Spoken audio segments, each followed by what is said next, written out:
At sinasabi po sa Bible, even Jesus, Father, and the Holy Spirit, they are one, and they are the same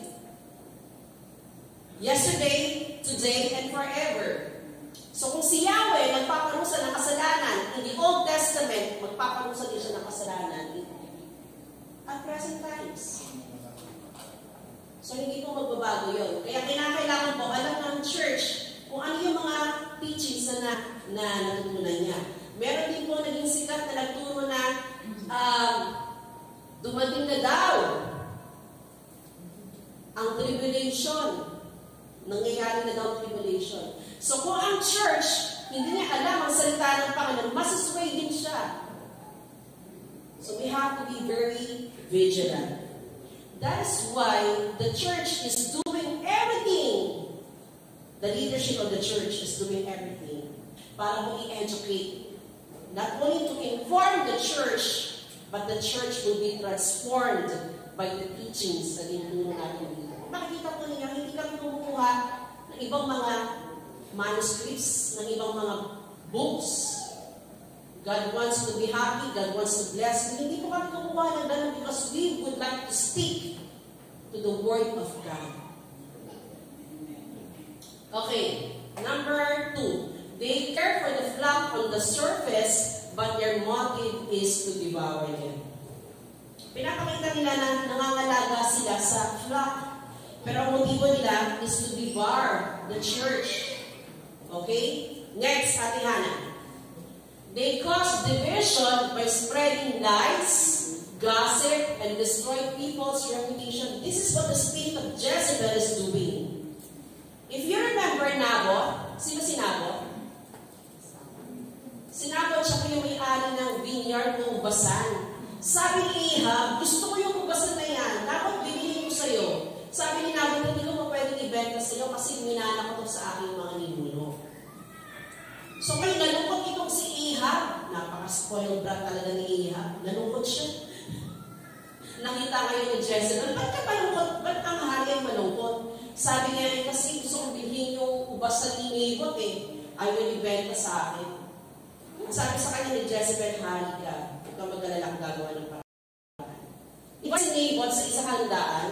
Pagkatapos, nag-conspire siya ng 2 tao na magpa-false testify laban kay Nabot. Sinabi po ng 2 taong tumayo na yun, yan, si Nabot. Binastos niya ang pangalan ng Diyos. Dapat siyang patayin. Ang ginawa ng mga tao, pinagbabato nila sila.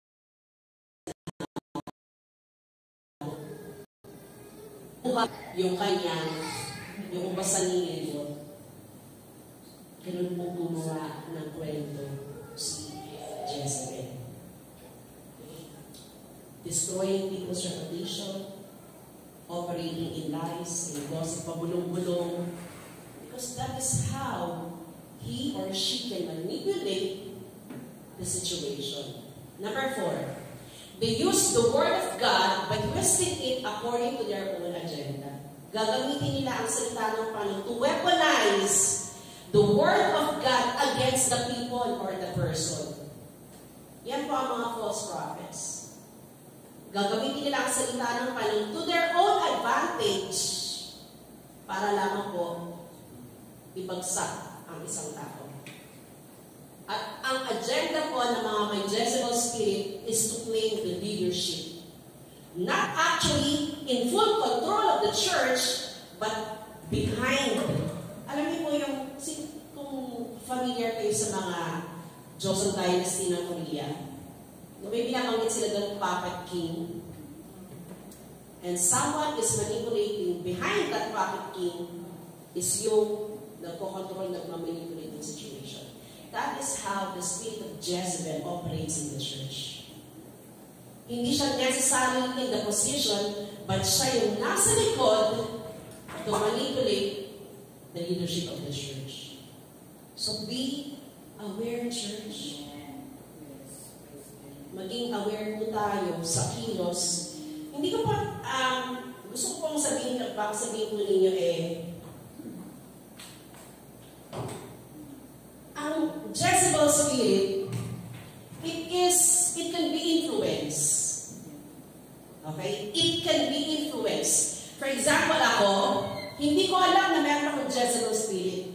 But I am influenced by the spirit of Jezebel to operate in the church. Hindi ako aware. Pero may mga tao, according sa mga spiritual warfare, nakapasok sila sa church, they are possessed by Jezebel spirit because they are not truly born again. Ang purpose lang nila is to destroy the church. What happened in the churches in US, nakapasok sila sa church at nagkaroon mo ng problema sa worship team because nagkaroon ng immorality. Pastor sa worship leader. Anong nangyari sa church? The church was divided. The pastor's reputation was destroyed. That is what the Jezebel spirit is doing in the church. For example, ako, meron akong alam ko, ito yung goal ko. This is my goal. Because they're not Christian. And they are sent by the devil to destroy the church. They are possessed by the spirits. But there are people in the church who are influenced. They are not possessed. Iba po yung possessed, kung sabi possessed. Possessed ka. Pag-aari ka. You go to church, you sing praises, but you don't have a relationship with Jesus Christ. Iba po yung possessed. But if you are influenced, you are born again, but because your lifestyle and your obedience to God is not 100% fully committed, kaya nagkakaroon ka ng influence. The influence of the Jezebel spirit in you. Malinaw po ba? So that is how the spirit of Jezebel operates in the church. At kung meron man pong target si Satan, and that is to destroy the church. Because the church, Satan knew that the church has the power because iniwanan ng Panginoon ng church ng power niya. Binigyan ng Panginoon ng spiritual power, empowerment, and equipment ang church to become powerful para magawa niya yung calling niya. Pero kapag may mga ganito na nag-ooperate sa church, hindi alam ng church, yung mga ganitong bagay, kaya po na sirain ng church. Bakit nagkakaroon ng away-away? Nagkakaroon ng mga hindi pagpapatawaran? Bakit nagkakaroon ng mga division? Nagkakaroon ng immorality sa loob ng church? Because Jezebel, pag-aaralan niyo po siya, priestess po yan ng Baal, at one part po na ginagawa ng Baal worship is sex orgy. Kapag sila po yung sumasamba kay Baal, meron pong mga sex orgy na nangyayari sa kanilang pagsamba because the spirit of Jezebel also works in immorality. Kaya dapat po maging aware po tayo. Kung anong gagawin. Pero kapag ang church ay malahinga, lukewarm, tulog, patay, kaya yan. Kaya naman yung katabi mo.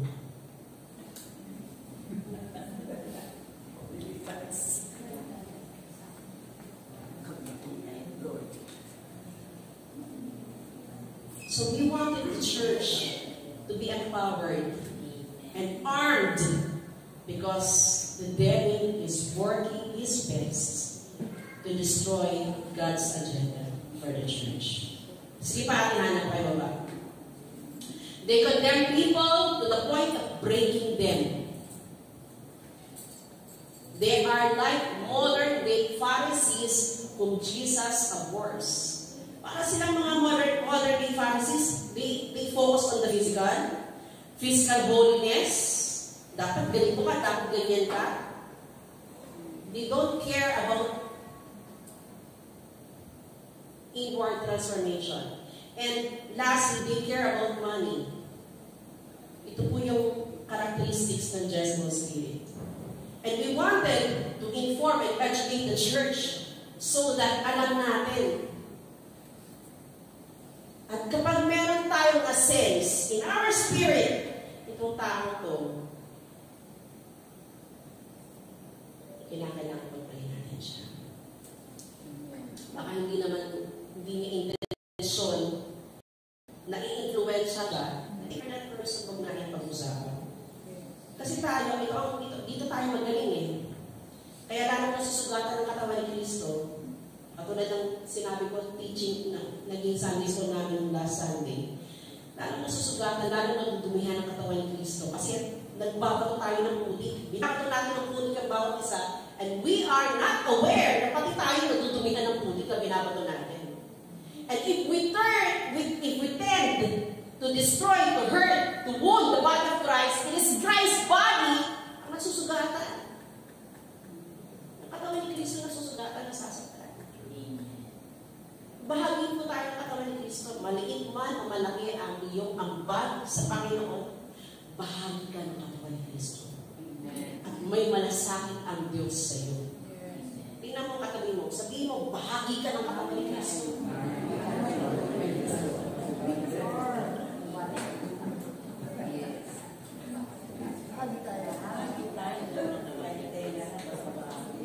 Amen. So, okay, next natin. Next is the thief. Yan, ang magnanakaw. Sabi po dyan, ating Hana, the thief comes only to steal, kill, and destroy. Sabi dito ng Panginoong Jesus, ang magnanakaw ay naparito para magnakaw, pumatay, at manila. I have come, sabi ni Jesus, ako'y naparito upang bigyan kayo ng buhay na sagana. Yan ang kaibahan ng shepherd, good shepherd, ang thief. Sige, ate, ano pa kayo ba? Anong karakteristik sa thief? Steal. Steal the sheep from the pen. Tingnan niyo yung bakanting po niyan. Steal.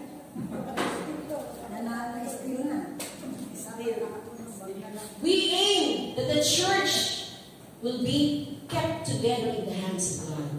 Sinabi ng Panginoon, walang pa pwedeng makaagaw sa kanyang mga kamay. Di ba? Sabi ng Panginoon yun. Pero kung tayo, magpapaagaw tayo, aagawin talaga tayo. Kaya dapat hindi po tayo magpapaagaw. Ito po ang karakteristik ni Satan na nakawin niya ang sa Panginoon. Na nakawin niya. Naalala niyo po ba yung the parable of the sower? Ano yung simbolo ni Satan doon sa kwento? Ano? Papalaleman na naman ba ako? Ano yung simbolo ni Satan doon? Yung ibon. Yung ibon, anong kinuha niya? Yung buto, yung seed. Ninakaw. So Satan will steal the word of God, preach or sow to the good soil, to the soil. Ito po yung gagawin ni Satan, nanakawin niya ang salita ng Diyos na itinatanim sa puso mo. Kaya kung hindi ka nakikinig, nanakawin niya yan. Kaya tinanong ko yung mga Sunday school. Sabi ko, Asher, Eli, Hagay, Tony, ano ang napag-aralan nyo noong nakaraan? Ang sabi nila, ano ba yun? Okay, sige. Turo. Ano ang pag-aralan natin ngayon? Ano ba yun? So, see? Bakit hindi maalala? Sige, sabihin na natin may memory. Memory gap. Pero bata-bata pa may memory gap na. That is what the enemy is doing. Kaya kapag ang church hindi intentional na magturo ng salita ng Panginoon at ang member hindi intentional tanggapin, yakapin, ipamuhay ang salita ng Panginoon na nakawin niya sa talas. Next, steal what the shepherd has gifted the sheep. Nanakawin din ng ni Satan, ng magnanakaw, kung ano yung pinagkaloob niya sa iglesia. Ano yun? Mamaya. Steal their kingdom right. Yung karapatan mo. Kaya, know your identity. Yes. Do you know your identity? Yes. Buti pa si Pastora Nipa, yes ng yes. Siya lang nakakalam ng kanyang identity. Taas mo ang kamay, nakalam niya yung identity niya sa Panginoon. If you know your identity, you are standing in that identity, you are claiming your identity in Christ, hindi yan mananakaw because you know, you claim, you embrace your identity in Christ. Pero kapag hindi mo alam ang identity mo, may problema ka agad, na wala ka ng boyfriend, na wala ka ng girlfriend, wala na! My identity is my boyfriend! And iniwala ka ng boyfriend mo, identity-less ka na. Ganun ba? Our identity is found in Christ. Amen. Hindi sa kung anong possession na meron ka, hindi sa kung sino meron ka, hindi sa kung sinong karelasyon mo, but your identity is found in Christ. Who God sees you, who you are. Sino ka ba sa Panginoon? John 1:12. Precious. Precious. Ano ba sa Panginoon? I'm a child of God. Ano ba? Friend of God. I'm a friend of God. Ano ba? Ambassadors. Ambassadors of Christ. Kapag alam mo na, I am a friend of God, I am an ambassador, I am a child of God, lulumo ka ba? Hindi.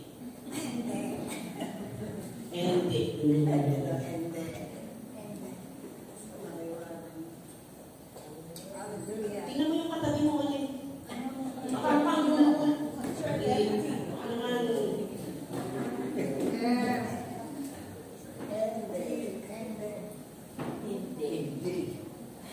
Next, Atiana. Kill the spiritual life of people which would make them isolated or draw apart from God. Ito ginagawa ng Satan. Papatingin ang spiritual life mo. Manlalamig ka. Magtatampo ka. Ayoko na, hindi na ako sa church dyan. Kalimutan na natin ang lahat. Hindi na ako, wala na. Nagalit ako dyan kay pastor. Hindi ako binati, hindi ako binigyan ng Valentine's Day. Hindi ako nalagaluhan. Wala na. Dahil dyan sa simpleng bagay na yan, nagpakalayo-layo ka na, wala ka ng feeling, ayaw mo na magbasa ng salita ng Panginoon, ayaw mo na mag-pray. Gusto yan, Satan. Kakalin mo ulit mga young people. Sino dito kung nag-devotion? I praise the Lord. Nagbabasa ng Bible. Ay, sige, patuloy tayo sa mga ganyan bagay.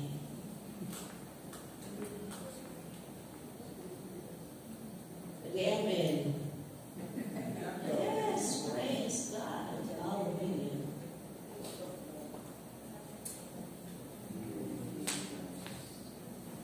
Ano yung kumilasa ko sa Bible? Sa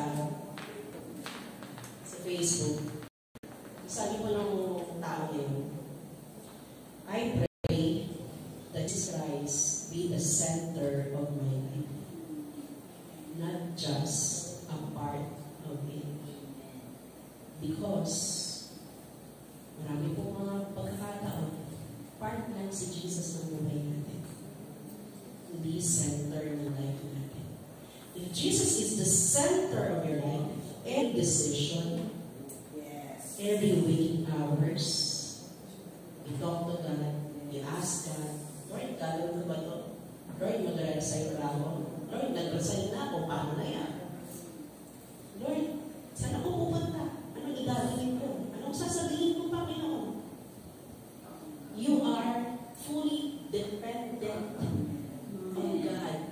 If God is the center of your life.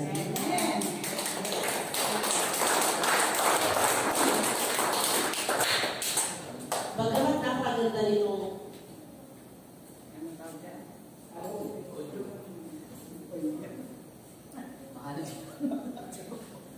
gusto ko kasi naglalakad natin. Bagamat kapag sinabi natin part, malagi lang natin siya ng buhay natin.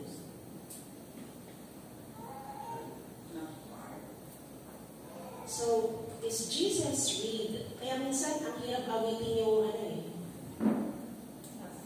Jesus be the center of it all. It all. Waking hours, sleeping hours, Jesus is the center of our life. Amen. Siya yung sentro ng buhay natin. Siya, sa kanya umiinog ang mundo natin. Kasi kapag part lang, kapag may problema, saka kakatatakbo kay Jesus. Diba? Minsan, sabi ni Pastor Rolly, pinaamon daw niya sa church, I surrender all. Sabi, katayin niyo nga church, 1, 2, go. I surrender all. Isa pa. I surrender all. All to thee. All to thee, my blessed Savior, I surrender all. Wala ba talaga? Amen. Trabaho mo, buhay mo, oras mo, decision mo, lahat. Lahat ba? Surrender sa Panginoon. Baka hindi. Kaya nung tinanong ni Pastor, totoo ba na lahat kaya natin isuko sa Panginoon? Kaya nung tinanong ni Pastor yun, pinaawin niya ulit, hindi na nag-aawitan nila. Hindi na sila makakanta. Kasi kapag kinanta nila yung I surrender all, alam nila sa Panginoon na nagsisinungaling sila. Because not all kaya isuko sa Panginoon. Pag sinabi ni Lord, isuko mo ang trabaho mo sa akin, isusuko mo ang trabaho mo sa akin. Pag sinabi ng Panginoon, isuko mo yung relasyon mo sa akin, nilalayo ka yan sa akin, isusuko mo yan sa Panginoon.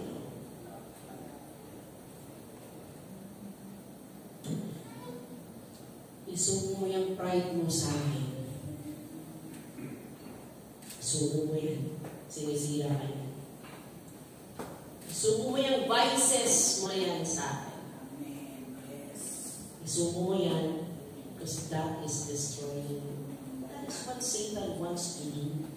To destroy you. To destroy the church. Next, ano yan? Yan. Destroy their relationship with their co-believers. Destroy their peace.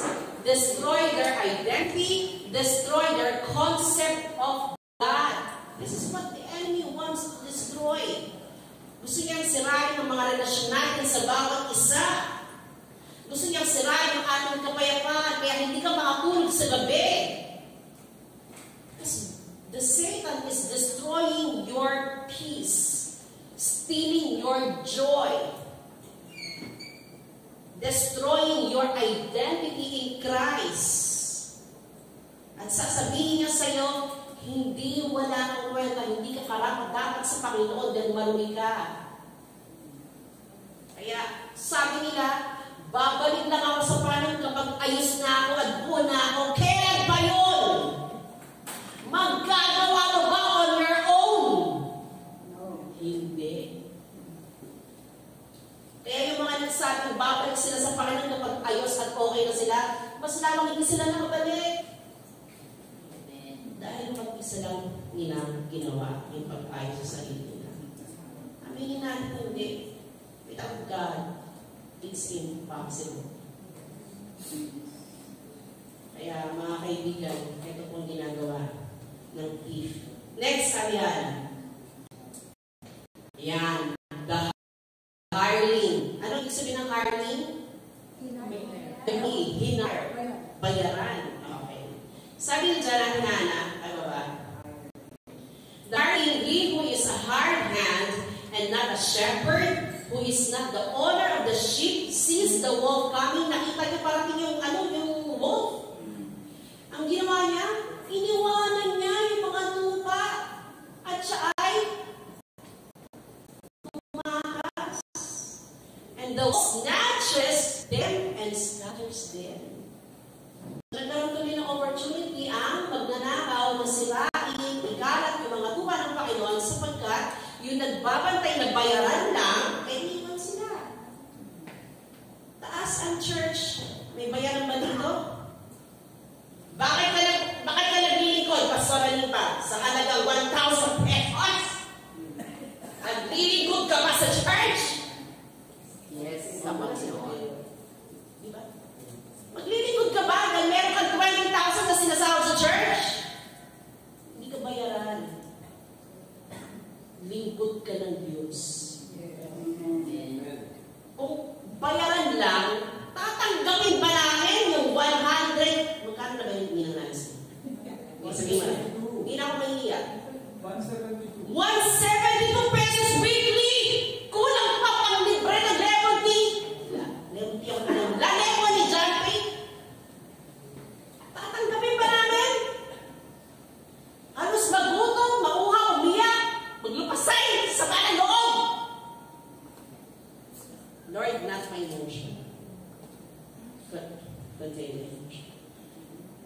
Tatanggapin ba namin yun kung magbayaran kami? We stand in the church, duguan, sugatan.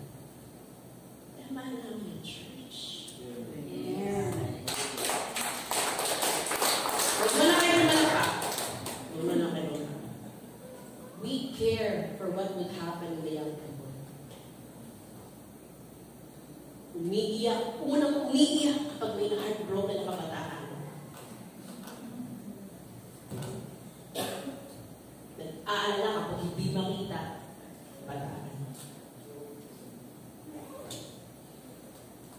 Ang sakit yun. Hindi kami bayaran. Kaya namin mag-stay sa church. Kahit minsan, niwala kami sa kaya. We can stay in the church. And hindi kami mga bayaran. Under shepherds kami naman. Because we love the church. And we wanted to see the church grow sa pagmamahal nila sa Panginoon. Ay bakit minsan nagre-wrestle tayo mga young people? I wrestle with you young people. Why? Nakikipagbaka ako sa Panginoon para sa inyo sapagkat gusto kong ma-realize ninyo na mahal kayo ng Panginoon at yung binibigay ng paglilingkod sa Kanya hindi pa sapat. Yung inyong spiritual maturity hindi pa sapat. I want you to aim more for God. Kaya ako nakikipag-wrestle sa inyo. Ay gusto ko sa inyo mga young people, magkaroon kayo time for devotion. Bible reading. Prayer. Pag nakita ko, ba't wala sa ganito? Ba't wala sa ganyan? Masakit kayo sa amin. Meron bang totoong nagmamahal na under shepherd? Sa okay lang kahit hindi niya makita yung kanyang sheep.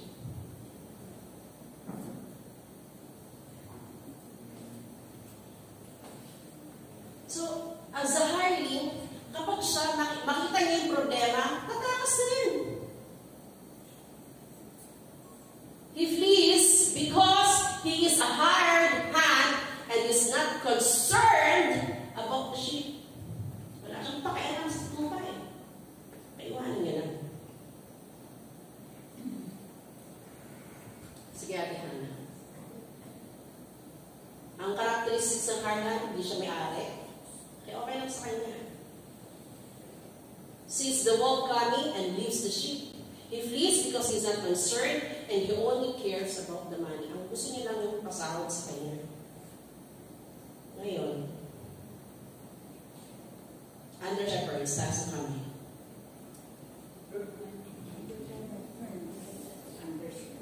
Under shepherds. Yung lahat naman may mga accountability, taas na kami. Under shepherd pa rin po kayo kasi yung mga tatay, nanay, under shepherd kayo. Because you are taking care of your family. Yes. Under shepherds, taas na kami. Yes. If you are under shepherds, you care about your family, you care about your sheep, yes. Care about the flock, don't care about the money. Care about the growth, the improvement, the enrichment ng mga inaalagaan. Amen. Anong motivating factor? Love. That's the motivating factor. Love. Sige, Ate Hannah. Ayun, tingnan natin. I-correct niyo po kami kung hindi kami ganito. Magpapakorek po kami. Pag sinabi po dito sa mga gen characteristics na to, yung mga under shepherds, hindi ka ganyan. Sabi ng isang batang kinausap po, hindi siya ganyan. O ngayon, kapag ganito po kami, at kapag hindi po kami ganito, sabihin po sa amin. Huwag naman po kayong tumayo dyan sa congregation. Sabi mo, hindi ka ganyan, pastora. Huwag naman. Secret nyo lang naman sa amin ano kaya i-message ko. Ay, dyan yung characteristics of John and Andrew Shepherd. Sige, ako na. Number 1, tending the lambs. Letter B, shepherding the sheep. Letter C, tending the sheep. Ngayon, tinanong ko, kasi sabi ko, tending, magkapareha. John 21, kung gusto niyo pong basahin, buksan niyo yung Bible niyo, John 21, 15 to 17, sinabi ko yan ng Panginoon, nakalagay dyan. Tending the lambs, shepherding the sheep, and tending the sheep. NIV version 2 yan. Ngayon, tingnan ko, ano bang difference? Sige, ano kayo ba? Anong difference ng lamb at sheep? A lamb is a young sheep. Yes. Oh, yes. Yes, di ba? While yung sheep is an adult sheep. So kapag lamb ka, ibig sabihin, baby ka pa. Bata ka pa sa Panginoon. Bagong Christian ka pa. Pinaalagaan ka. So, sinasabi ko dito, alagaan yung mga bata pa. Tingnan mo yung mga bata pa. Hindi bata sa edad, ha? Yung iba matagal na sa Panginoon, pero bata pa rin. Tingnan mo yung katabi mo. Yung iba naman, adult sheep. Tingnan sinabi ng Panginoon, ha? Aalagaan mo yung bata.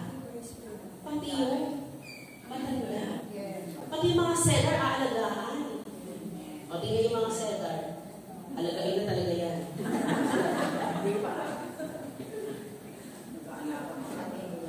Ang alagain ng mga seller, ay ibig sabihin, ang pangangalaga ng mga under shepherds, not limited to young people, All age.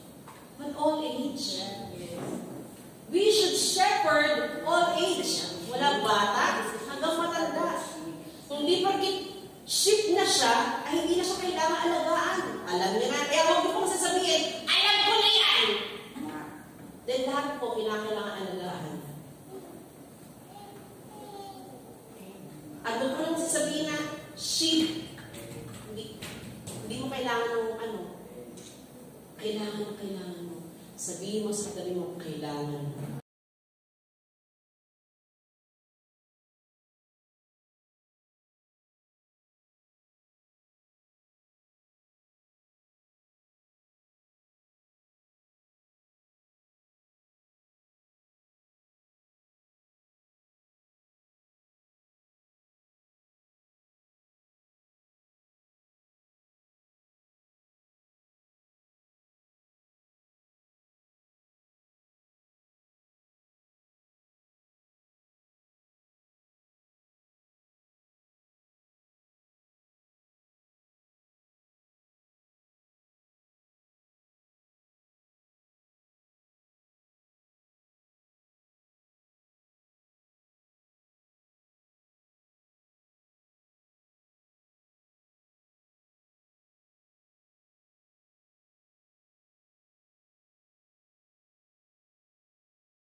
hayop. Yun ang way na para mawala sa kanila. Yung mga nakatira doon sa isila. So, napaka-importante. Ganun po ang ginagawa ng shepherd sa sheep. And he prepared a banquet before them. And sabi ko na David sa pinakauli, and I will dwell in the house of the Lord forever. So yan po ang ginagawa ng genuine shepherd ng Panginoon. Ganito po ba tayo mga under shepherds? Ako po, bilang isang pastor, I am not a nice pastor. Inaamin ko po yan. Hindi ako nice pastor. But I strive to be a good pastor. If I know that you need to be corrected, I will correct you. At humihingi din ako ng kapatawaran kung may mga time na na-correct kita o minsan na kailangan. Pero alam niyo po ba si Paul sa Corinthian Church? Sinabi ni Paul, ako ba yung pupunta sa inyo na may pamalo? Because kapag kailangan i-confront sa ng church, ginagawa ko ito ng Paul. Dahil ayaw po niyang babyhin ang church. Ayaw niyang babyhin yung kasalanan. Kaya there are times kung kinakailangan tayo i-correct, magpa-correct tayo. This is active love for the church. Kapag ang church or leaders mo walang pakialam sa iyo, kaya ka lang gusto mo. Hindi ka niya mahal. Minsan, sabi nga ng mga pastoran, ito, pakialam meron ang mga pastor. Tawarin niyo naman kami. Sabi ko nga nung nakaraan, mas mahigpit pa ang mga pastor kaysa sa mga magulang. Tama ba? Mas mahigpit pa ang mga pastor kaysa sa mga magulang. At isa itong bagay na gusto kong sabihin. Minsan kasi, ang mga magulang, sa mga kasi anak, magulang kayo, anak kayo. Pero ang mga pastor, ilan kayong mga anak? Ang pastor namin. Wala pa kayong head pastor ng church. May mga under shepherds din na minsan sa buhay. Di ba, pastor? Okay. Sige, anak kayo ba? Kaya kailangan po natin ng genuine under shepherds to care for the flock of Christ. So, wanted genuine under shepherds. Patihan na next. Examples of genuine under shepherds in the Bible. Tingnan po natin ito mga ito. Number 1, Peter. Sabi ni Peter, here's my concern that you care for God's flock with all the diligence of a shepherd, not because you have to, but because you want to please God. Ito yung sinasabi ni Peter sa church, sa mga leaders, na magkaroon kayo ng concern sa kawan ng Panginoon. Taas ang kamay na may concern sa kawan ng Panginoon. May concern ba tayo sa gawain ng Panginoon? May concern ba tayo sa SNK After Church Caregiving? May concern ba tayo sa mid-weekend prayer meeting?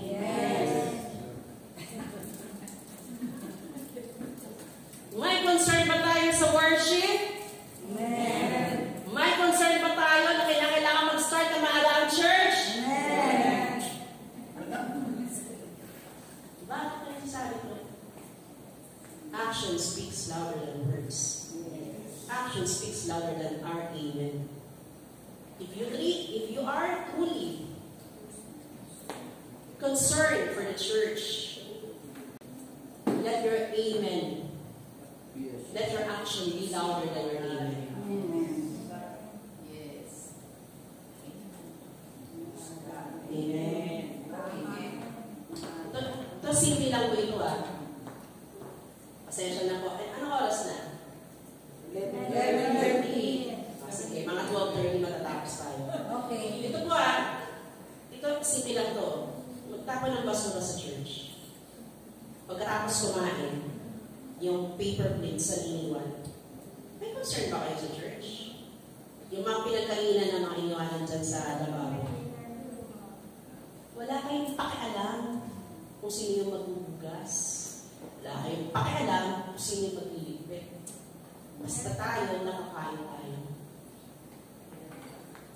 Walang concern sa church. Kung may concern tayo sa church, faithful tayo nagbibigay sa Panginoon. Kung may concern tayo sa church, we care. Yung mga simpleng bagay na yan sa church. Basura mo, itapon mo. Mag mo, itabi mo. Pinagkainan mo, hugasan mo. Why? Because you care for the church. Amen. Amen. You care for the church. May concern ka ba sa church? Ilang oras naghintay ang teacher mo, Sunday school teacher? Ilang oras naghintay ang mga pastor para mag-start ng service? May concern ba tayo sa church?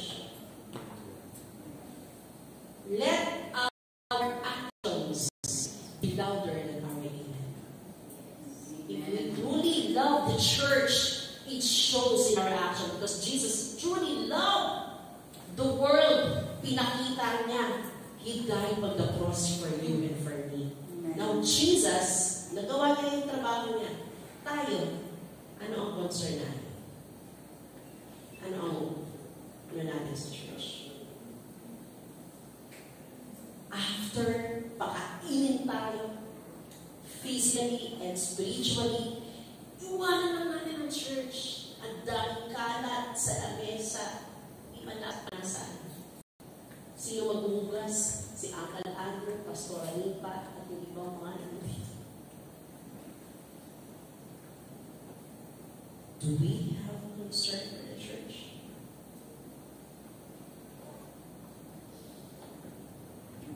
Next po, not calculating what you can get out of it, but acting spontaneously, not bossily telling others what to do, but tenderly showing them the way. O tenderly daw, samantalang ako, sinabi ko, hindi tenderly, di ba? Pero bakit ito sinasabi? Kasi ilang taon na ang church? 40. 4 years old na pala tayo. 40 years old na tayo, pero hindi pa rin tayo. Dapat matured na ang church. Hindi binibilang daw ano yung makukuha mo sa church. Hindi binibilang yung ginagawa natin sa church. Nagbigay na ako. Nag-fights na ako. Naglinis na ako. Hindi ganun. Kaya, sabi nito, our leader, may mga leaders ng church, mamaya mababanggit natin yung kaya. Pakita natin yung pagmamahal natin sa church. Pakita natin yung pagmamahal natin sa mga leaders natin. Kung talaga may concern tayo, dati ka ng tamang oras. Naalala ko na kaya umiiyak ang puso ko namin. Panahon ng pandemic, sabi ko magawain tayo mga young people. So nagagawain kami kahit alam kong napakasimple lang, aatin ka lang ng Zoom meeting. Hindi naka-open ang mga camera. Andun ako sa Zoom. Salita ka ng salita, naka-prepare ang materials, nagtuturo ako sa mga young people. Hindi yung batch ng young people na ito. Nagtuturo ako, tapos sabi ko, please open your camera. Hindi nila ma-open ang camera kasi nasa labas. Nasa Ayala Feliz. Alam na may gawain ng church, ang gawain ng mga young people, pero nandun sila sa lahat. Past is past.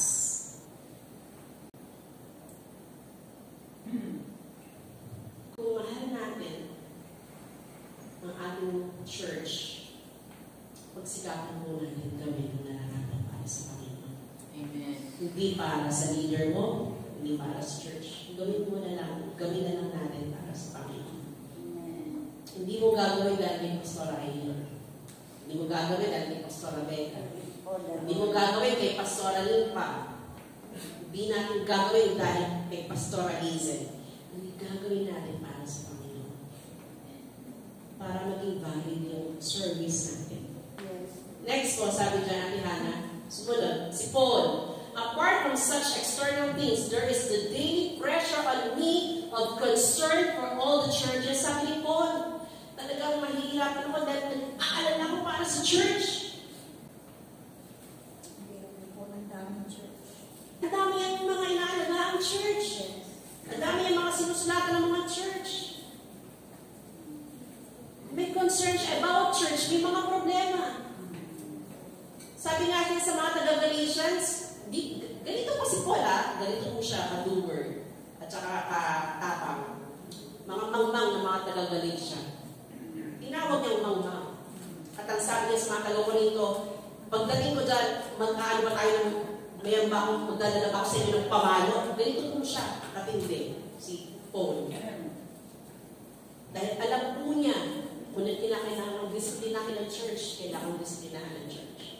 Pero ang church, kapag dinisiplina, ano gagawin? Lilipat tayo ng church, aalis. Ayaw magpa-disiplina. Why?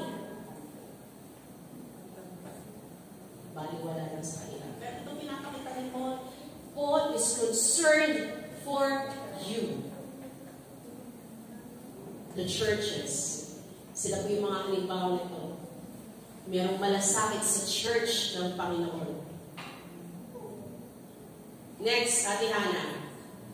Sabi dyan, si Timothy, I have no one else like him who will show genuine concern for your welfare. Bakit sabi ni Paul kay Timothy? Kasi si Timothy, siya lang yung nagmamalasakit sa inyo. The rest, wala. Meron silang mga ibang agenda. Sabi dyan, for everyone looks out for their own interest, not of those Jesus Christ. Kaya yung mga leader na nagpapakita ng concern sa inyo, pahalagahan niyo sila. Mahalin niyo sila. Kasi totoong nagmamahal sila sa inyo. Kahit to the point na nadidisiplina kayo, nakokorek kayo. Nakokorek tayo. Pagpapakita niyo ng pagmamahal nila sa inyo. Dahil mahal ka nila.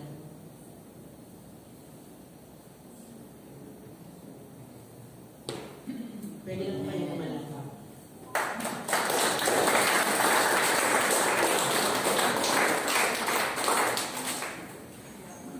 Kasi po, masyado na po tayo seryoso. At alam ko naman dapat natin seryoso rin. If we love the church, gawin po natin hinihiling ng Panginoon sa atin. Ate Hannah, yan. But Timothy has proven himself because as a son with his father, he has served with me in the works of the gospel. Nakakalungkot nga eh. Sabi ko, merong gawain ng church eh. Gawain ng church as in care after caregiving. Di ba, Pastor Dante? Sino lang yung present? Mga cedars. Sila yung merong humaharap sa mga drug addict. Nasaan ang YC? Nasaan ang young people? Nasaan ang young adult? Programa lang ba ito ng cedars? Sa church, sa iglesia. Ito po yung programa ng church, ang as in care caregiving. Nangangalaga po tayo ng mga ibinigay na po ito ng Panginoon sa atin isang opportunity na makilala po ang church sa community, makilala ang Panginoon Jesus sa community. Kaya po meron tayong ganitong gawain. Pero ang problema, sino humahayop? Yung mga iika-ika na mga cedars. Sila po yung mga pumupunta doon. Nasaan ang young people? Nasaan ang young adult? Nasaan ang YC? Anong gagawin ng mga young people, young adult? Magkakape na lang ba tayo na magkakape after gawain? Starbucks na lang? We don't care about the unsaved people in the world. That's why I'm asking the young people, the young adult, have an active love for the church. Nakita po natin kung sakit ang lifespan. Hindi ko sinasabing mali magkape, ha? Hindi ko sinasabing mali magkape. Ang sinasabi ko po, kapag wala yung priority natin sa Panginoon, doon po nagkakaroon ng problema. Kung ang mga cedars, bumahayo sila para mangaral ng salita ng Panginoon, ba't kayo hindi? Ba't tayo hindi? Sa kanila lang ba binigay ang kabigatan ng Panginoon? Sa atin wala. Galit ba ako? Mukha ba akong galit? Mukha ba akong galit? Sakto lang.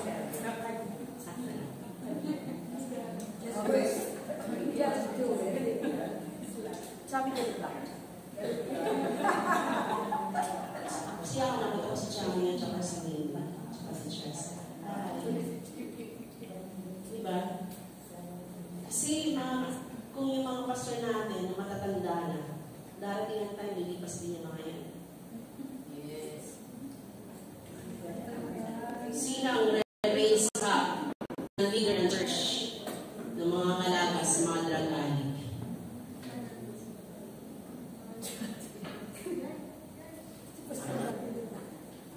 Sino ang mga ngalaga sa mga gawain sa outreaches natin? O gagawin lang natin ang church na parang happening. Magkikita kayo na doon something, magkakape, mag-lemon tea, mag-ice tea, kung ano man. Ganun ba?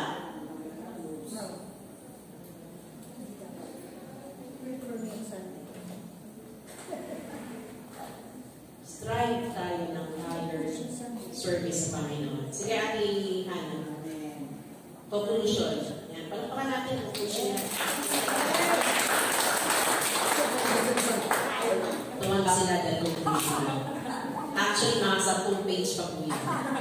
Okay, sabi dito, obey your leaders and submit to them for they are keeping watch over your souls as those who will have to give an account. Let them do this with joy and not with groaning. Grabe naman yung groaning na yan. Ibig sabihin, groaning, pag hihinakdiyan, pagkahapis, for that will be of no advantage to you. Kapag yung mga pastor at under shepherds ninyo, umiiyak sa sobrang sama ng loob sa pangangalaga sa inyo, wala kaming benefit dun sa Panginoon.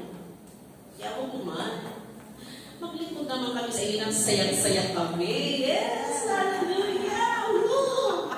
Diba? Hindi ang sama ng loob namin. Galing naman. Ito naman. Diba? May joy. Bigyan niyo kami ng joy.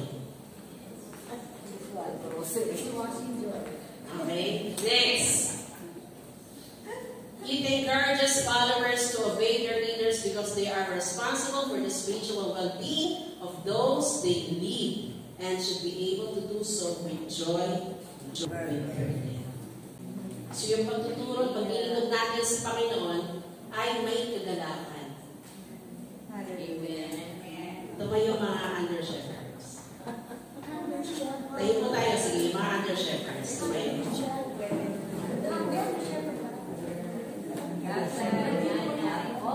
Mga under shepherds, tumayo. Mga malagayan na may ngiti sa langit. Pakita niyo, may ngiti ba yan? Napipilitan ang mga ngiti.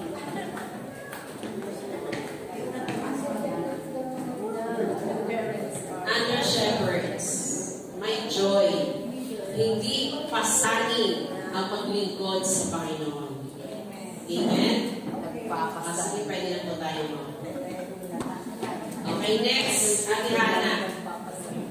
Ephesians 3:14-19. For this reason, I kneel before the Father, from whom every family in heaven and on earth derives its name. I pray that out of these glorious riches, He may strengthen you with power through the Spirit in your inner being. Ito yung panalangin ni Paul sa mga taga-Efeso at panalangin din niya sa Iglesia ng Panginoon.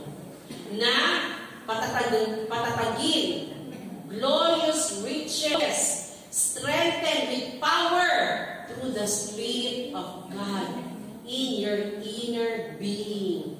Na kapag may pasanin, problema, dala-dala, may pagsubok na hinaharap, magiging matatag ang Iglesia ng Panginoon. Amen. This is the prayer of Paul for the church. That the church will be empowered and equipped to stand boldly for Jesus Christ. even in times of storms. Okay, Ate Ana.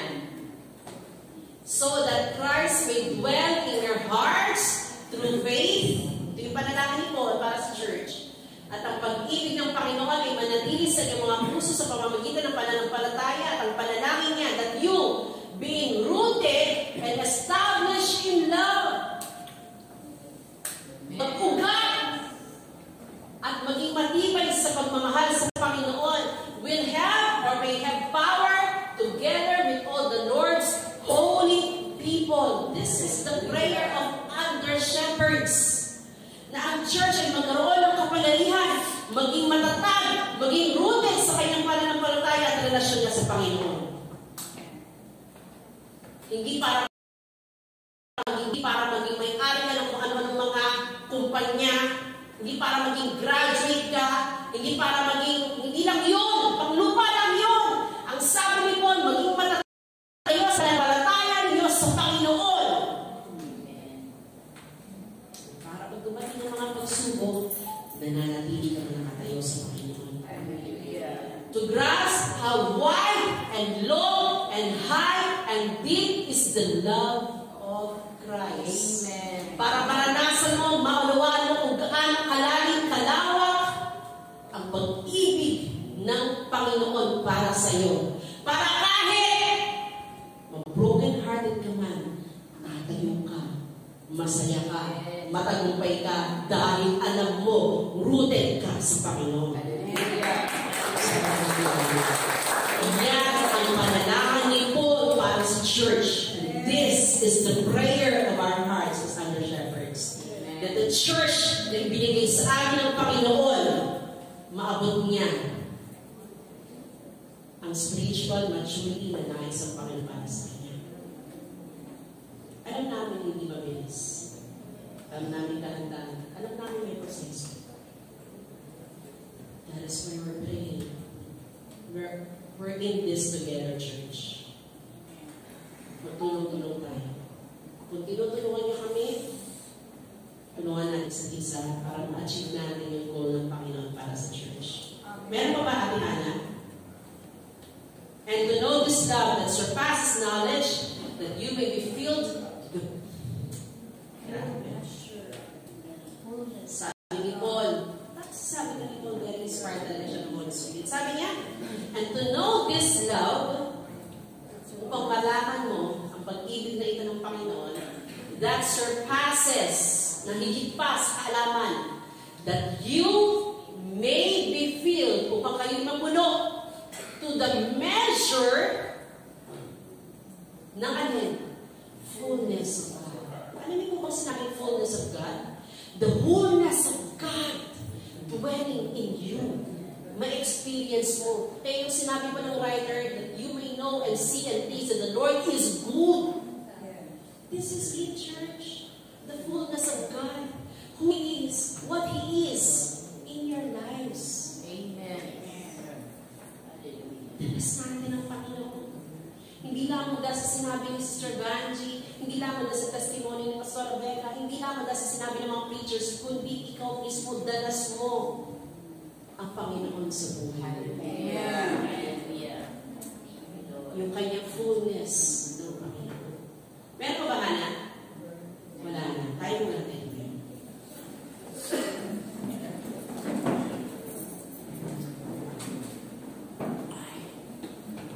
Kawitin natin yung Jesus be the center of the church.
natin yan, Jesus be the center. Right? See.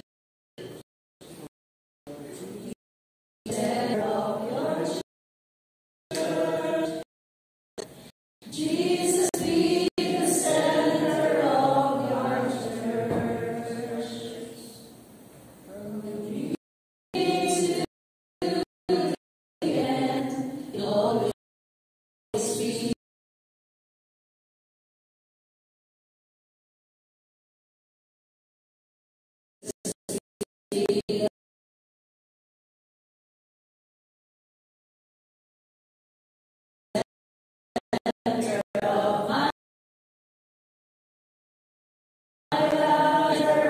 From beginning to the end, it will always be, it's always been you, Jesus.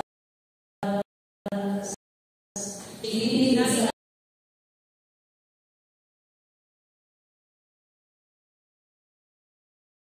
Nothing in this world will do.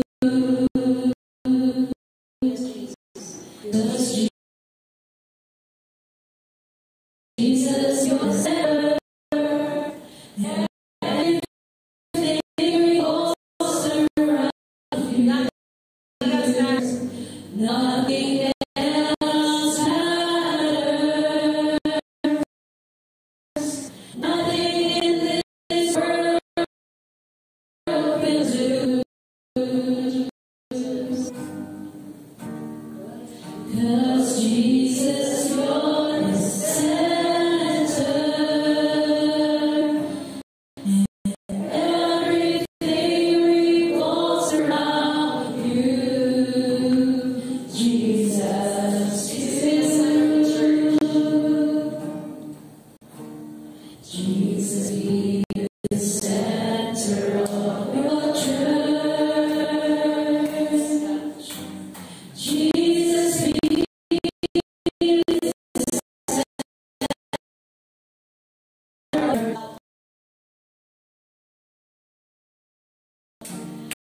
and then be without time, shall confess you, Jesus. Jesus. Nothing else matters. Nothing in this world will do.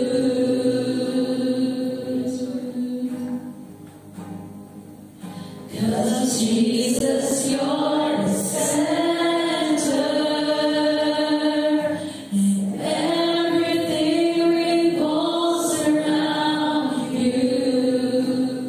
Jesus, you at the center of it all. Amen.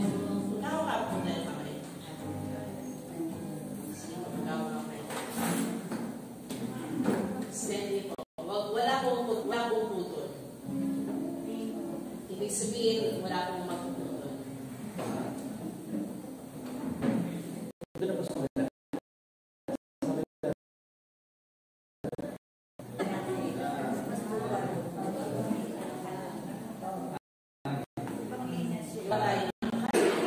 magpuputol. Let's be good.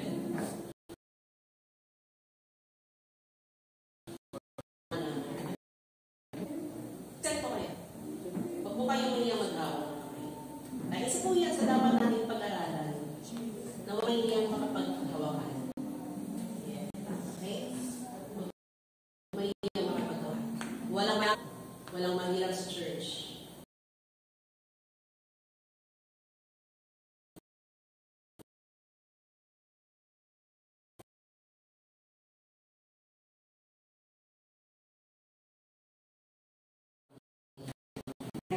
Kahit wala natin. Dakilang Diyos, marami pong salamat, Panginoon, sa araw na ito. Lord, teach us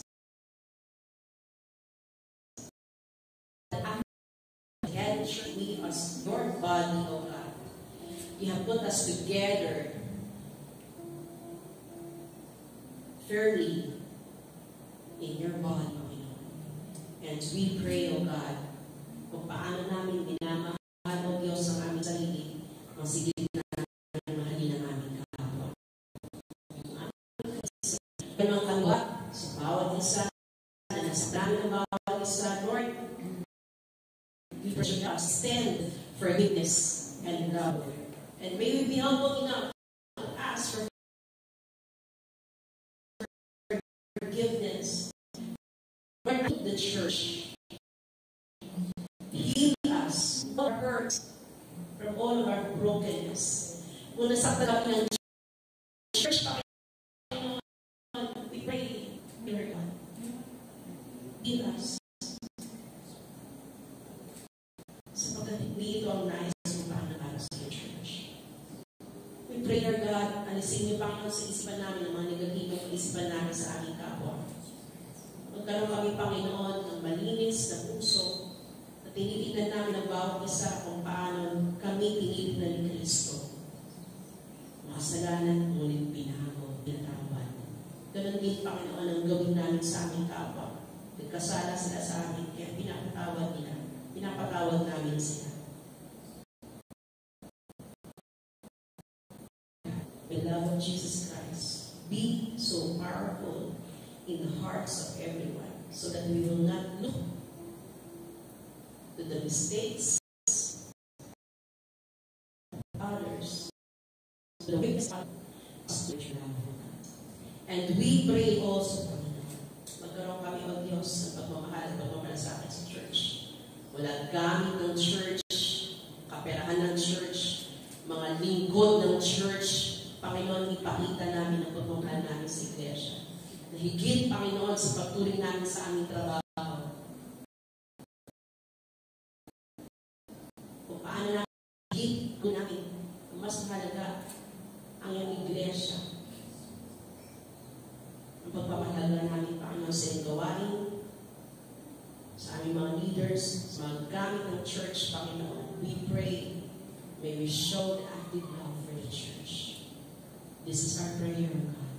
And Lord, even if we are corrected, huwag kami, Panginoon, magkaroon ng kabigatan ng loob. Makita namin, Lord God, the purpose of the correction is to uplift us, to equip us, empower us, O God, to correct us because you love us. At maging maayos din kami mag-correct, Panginoon. Hindi kami mag-correct, Lord God, because of anger, but we will be correcting people because of your love and compassion, Panginoon. Let love be the motivating para sa iyong iglesia. This is our prayer in Jesus' name. Amen. Amen.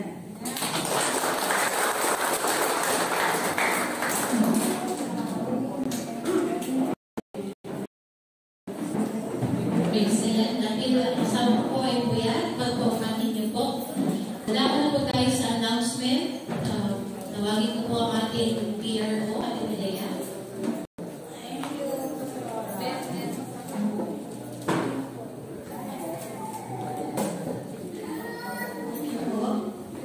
Ito tayong paggawa sa announcement. Pagkita namin every Wednesday para sa ating weekly service at ang pastoral na Book of Romans pa rin po ang tinatalakay. Patuloy pa rin June. Every 6 p.m. at Zoom. Meeting every Friday. Via Zoom live representation page pa rin po. And ang aking topic for the month of February. So next week, Where Are You in Vision? By Pastora Irene Barola and Sister Ana Erona. At salamat po sa nag-assure kanina. So next week po, Sister Belen Villanueva, Sister Patricia Villanueva, and Sister Gemma Flores. And para sa ating offering verses, salamat kay Sister Hannah Morgan Brand. So next week po, Sister Adjun Alina. Ayan po ang ating prayer for the sick every first Sunday of the month. Huwag po natin kakalimutan kasama ang ating mga kapatira. Ganun po ang ating face-to-face prayer meeting every last Friday of the month. 4 to 5 p.m. Ito rin po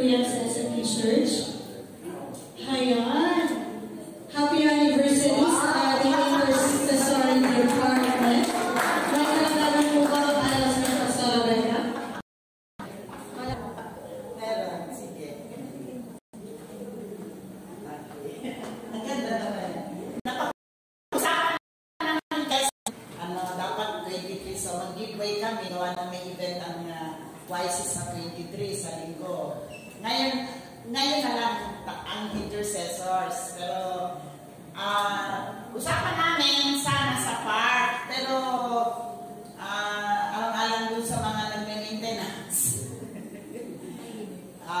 Mamaya pag-open dito ng 2 p.m., wala nang gawain sa akin, Pastor Hazel. Dito na tayo. Di ba, intercessor? Yes. Okay ba sa atin yan? Okay. Dito tayo maglalaro. May mga games po kami. May mga prizes. May mga donors. Praise the Lord. At meron din kaming prizes cash. Wow. Kaya galing din sa intercessor yan. Dahil 50 pesos kami contribution para yung pera may phone magamit sa karagdagan expenses. Kaya lahat papuri sa Panginoon. Amen. Sa bawat isa, nag-cooperative, nagtulong kami para mag-ang intercessors anniversary. To God be the all glory. Dito tayo magla-lunch ha, tayo gagawa ng sandwich. Thank you, Pastor. Next po. Ngayon po ang ating joyful send-off para po next week. Kung may mawawala, so please bring your own baon para po sa ating family. Dito po yan, after Sunday service po. Sige po. Ayan, ating Congregational Breakfast Fellowship.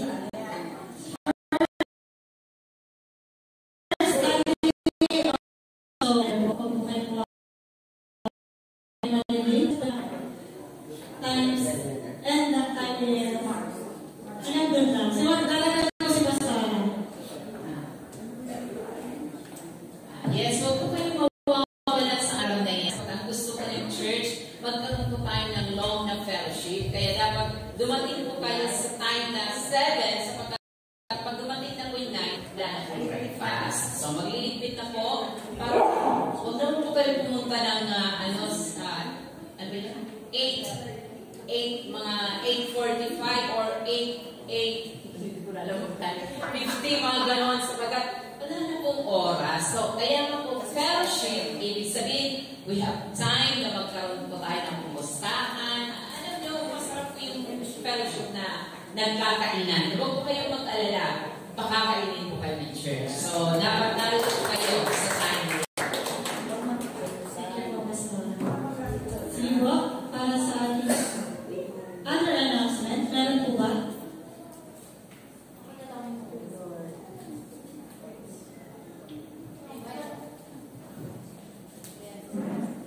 Ayan, ako po'y naniniluhod, nakikita ko ninyo dahil wala pong kapalitan ng ating mga musicians. Ako po'y naniniluhod sa mga young adult at young people na sana po ay mag-commit po tayo sa ating worship team. So, I am open for practice kung kailangan. Anytime, young people and young adult pakiusap. Ano po, may matalin kayo sa po pagdami po sa Panginoon. So, yun lang po. And siguro sa young adult na send ko na yung announcement doon sa ating GBC. Hopefully, makapag-plan po tayo ng ating activities sa February Sunday. So, sana po ay makapag-commit po kayo. Other announcement. Siguro po preparation po ito sapagkat ang church po natin ngayon ay unti-unti pong nagla-launch out para makapag-penetrate po tayo sa ating pong community. At ayon kay Pastor Dante, magbubukas ang Kapitan Hoy po sa ating high school. Nabibigyan po tayo ng pagkakataon ng 15 minutes para makapag-minister po sa mga high school. So, kaya bigyan natin ito ng pagkakataon kung may mga bakaman na free naman po per day or mga young adult kasi parang ang hirap tayo na mag-set ang dadalhin mo ang crowd po niya yung mga kabataan. Kaya kung meron po kayong time siguro pa sa mga susunod, i-explain po namin ito pag nakuha na po natin yung complete na announcement po dito. Alam niyo po ba, siguro ito'y bahagi ng gusto kong ipaalam sa lahat, na kapag penetrate kami noon, naging kilala ang Christ to the Orient. dahil po sa pagpasok po namin ng mga schools. So dito po, kilala na po ang SNGate sa para. Kaya bigyan po natin ito ng panahon, 15 minutes lang po. Parang, ano po yun? Pastor Aldi. Ano po free time nila? Every Friday daw po yan. Dito ba sa may Marikina Heights o sa may... Marikina Heights, dito sa may Kapitan mo. Yan. Kaya,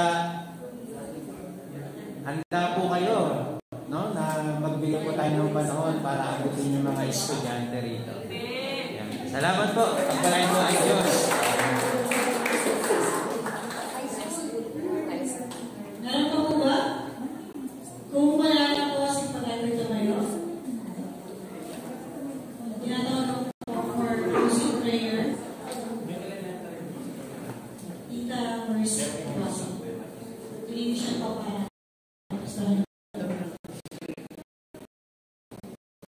Hallelujah! Purihin ka, O Diyos, sa oras ito, Lord, sa aming katagumpayan, Panginoon, dahil sa iyo. Salamat po, Panginoon, sapagkat patuloy kang mabuti sa aming mga buhay.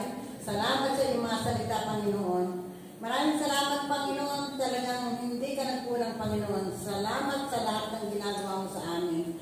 Purihin ka, Panginoon, at kung patuloy kami nagpupuri, nadalangin ko ang pag-iingat ng Santong Espiritu sa aming pansamantalang pag-uwi at pag-iwahiwalay. Dalangin ko rin, O Diyos, na sa susunod na linggo, Panginoon, loobin mo na ang lahat ay makabalik dito, Panginoon, upang ikaw ay aming masamba, mapuri sa Espiritu at patunuan. Maraming salamat, Ama. Ito po ang aming samang dalangin sa iyo, sa patnubay at gabay ng banal na Espiritu, sa pangalan ni Jesus. Ang walang hanggang pag-ibig ng Diyos Ama, gaya ng Diyos Anak, at walang hanggang pamamatnubay ng Diyos Espiritu Santo ay manatili, ngayon at magpakailanpaman. Amen. So muli, pinatalayan po sa iyo ang aming Book of Romans na in-announce po kanina, 6 to 7. Makinig po kayo, makisama sapagkat napaka-importante po ng ating